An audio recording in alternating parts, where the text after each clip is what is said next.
food for insects and birds, and then when it drops its leaves and its cherry pits, it creates compost for itself and for other things to grow under its branches. And how do we take that paradigm and build that into our businesses?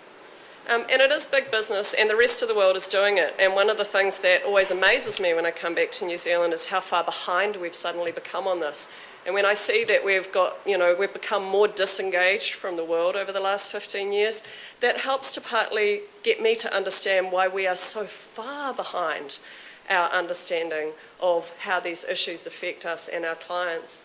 I'm going to mention this because, this is very big business. The Durst organisation in the States has built the first sustainable, in the sense of long-term carbon positive and energy positive skyscraper in New York City. And so these are not saying that we have to go back to being some sort of Luddite living in the countryside off our own piece of land. We can have positive contributions from business.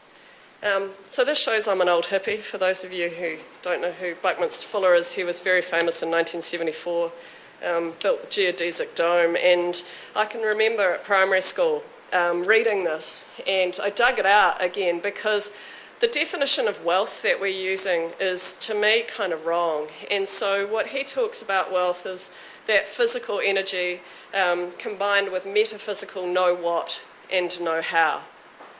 And I feel like the definition of wealth we've been using lately is, whoever has the biggest pile wins. And that is not enough in terms of a sustainable definition of wealth. So for me, we need to, as a country, be thinking about how we use our know what and know how to grow wealth for us all, and particularly how we're going to feed 6 billion people out there. And I think we have a huge opportunity to do that. So we need to move beyond the reduce, reuse, recycle, the kind of old minimise our footprint thing, and go, instead of just minimising, how do we get positive about it? And I guess in the States there are examples of companies that are not only for profit, and here we have companies that are not only for profit as well, and that's Mini Monos is my one there. But we have a variety of them, and again, I've mentioned Geraldine because I had an awesome 180 people in the Geraldine Picture Theatre last Thursday night with their duvets and hats on, as we went through a brand new version of the Inconvenient Truth slideshow, and my thank you gift was local food and a bucket of Clearwater yogurt. Totally outstanding. So we need new questions, and the answers aren't going to be just environmental. They're going to be military, they're going to be social, they're going to be economic, and they're going to be about our lifestyle. The very first time I got to present the Inconvenient Truth slideshow in New Zealand was organised by Joan McSweeney, who works with Ngāi Tahu, and it was for a Rotary Club here in Christchurch. And my first question was, well, what are we going to do about it? And I said, you're not going to fix this changing your light bulbs. But what you guys in Rotary can do is that we all know that educating women means that women choose to limit their fertility. And if you really wanted to do something to fix the climate issues, you would look far broader than what you're going to do on an environmental front, and you would look at gender, you would look at education, you would look at these greater social issues. They're not just environmental or business issues. So ready or not, it's happening. We all know it's coming. I just had the pleasure of being at dinner with Suzuki, and what an amazing man. David Suzuki has really led the Canadian movement. John Doerr, for those of you who don't know him, vulture capitalist turned greenie. If you haven't seen him on TED, I really recommend the 20 minutes. It's worth downloading his TED presentation. Paul Hawken, if you have a look at our blog, we have his commencement speech from this year. He's given us permission to reprint it on our blog. It's pretty impressive. And of course, Al, who I work with. You kind of got to get real or go home. It seems to me that businesses are moving, individuals are moving, but the New Zealand government really needs to catch up. We don't even have a grey deal going on here. I'm deeply embarrassed when I'm at world forums.